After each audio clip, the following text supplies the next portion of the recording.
Em Lucas, capítulo 3, no verso 23, mostra o início do ministério de Jesus. Após o seu batismo, ele inicia o seu ministério ali com mais ou menos 30 anos de idade. Aí a gente fica pensando, nossa, mas por que Jesus ele iniciou o seu ministério só aos 30 anos? Por que não aos 25? Por que não aos 20? Por que não aos 18? Há muitas explicações, uma delas diz que o sacerdote ele iniciava suas atividades nessa idade, né? E também é possível notar que Jesus ele também cuidou da sua família até os 30 anos antes de cuidar da missão do universo. Então tem gente que quer mudar o mundo, mas não consegue cuidar da sua própria família, né? Isso é um contrassenso. E assim como a Bíblia fala que tem que ser fiel no pouco para ser fiel no muito, Jesus ele cumpriu o seu papel de filho e provavelmente tomou o lugar de José ali para cuidar dos seus irmãos mais novos, porque José, seu pai, havia morrido e quando Jesus começou o seu ministério, o seu pai não estava mais ali, né, para dar aquele amparo. Então Jesus ele passou por todos os caminhos que o ser humano tinha que passar. Por exemplo, ele se batizou, mas ele tinha pecado, ele tinha que se arrepender de alguma coisa, porque o batismo é um batismo de arrependimento. Mas apesar de não ter nenhum pecado, ele tinha que se identificar com o ser humano em todas as suas fases, tanto que ele foi apresentado, foi circuncidado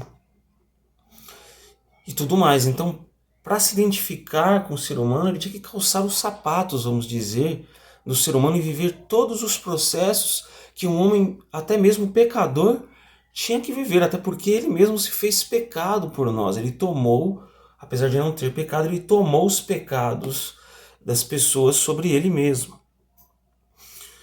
Então Jesus ele já estava preparado, ele vivia o que ele falava. Quando ele falou de amor, ele viveu 30 anos exercendo seu amor para com a sua família, acredito, aos seus vizinhos ao redor ali de Nazaré. E tem a história de um homem chamado Tolstói, né? Que era um filósofo, e era um homem que sempre falou de amor. Só que se diz que a mulher dele falou que não era bem assim em casa, né? Ele ajudou trabalhadores a carregar baldes de água, mas nunca deu descanso para sua mulher, nunca deu sequer um copo de água para o seu filho. Nunca ficou 5 minutos ao lado da cama do seu filho para dar um pouco de descanso à sua mulher, né? Porque cuidar de uma criança não é fácil, né? E, diferentemente, Jesus ele não só podia dizer, olha, faça o que eu digo, né? Jesus podia dizer, faça o que eu fiz e o que eu continuo fazendo.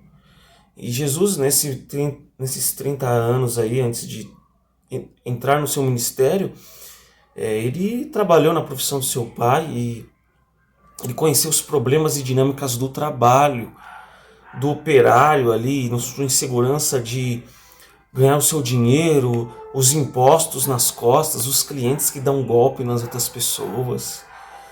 Então Jesus ele conheceu todas as realidades do ser humano, até as mais simples. Então não há algo que o ser humano possa dizer que Jesus não se identificou. Isso é maravilhoso. Tudo isso, apesar de não ter sido o ministério público de Jesus, foi a vida de um ser humano normal, que vai para o seu trabalho, hoje pega o seu ônibus, tem que fazer das tripas coração para pagar as suas contas, ainda comer, e tem que aí ter um planejamento financeiro. Jesus ele viveu tudo isso, ele viveu numa família pobre, ele sabe o que é as relações humanas, ele sabe talvez o que é uma menininha gostar dele, mas ele pelo ministério que ele tinha que exercer, ele não podia ter esse tipo de aproximação, né? Pelo ministério particular dele. Ele sabe o que é brincar com as crianças, ele sabe que é uma criança frágil. Ele viveu tudo isso, é assombrosamente maravilhoso. Então ele nos dá uma lição, que até mesmo nas coisas do dia a dia nós podemos representá-lo. Mesmo que você não seja um missionário que saia aos 4 cantos da terra, você pode representá-lo no seu trabalho, cuidando da sua família, nas ações comuns do dia a dia. Que essa seja a nossa lição para esse novo ano. Que nós possamos ser fiel no pouco e no simples. Para que, se Deus precisar de nós em uma missão muito maior, nós estaremos preparados. Às vezes nós queremos pular etapas, nós queremos fazer grandes coisas, mas nós negligenciamos as pequenas coisas. O nosso lar, as pessoas ao nosso redor, do que adianta isso? Não adianta nada. Então, que Deus abençoe você, inscreva-se no canal, compartilhe com os amigos, deixe o seu like e até mais.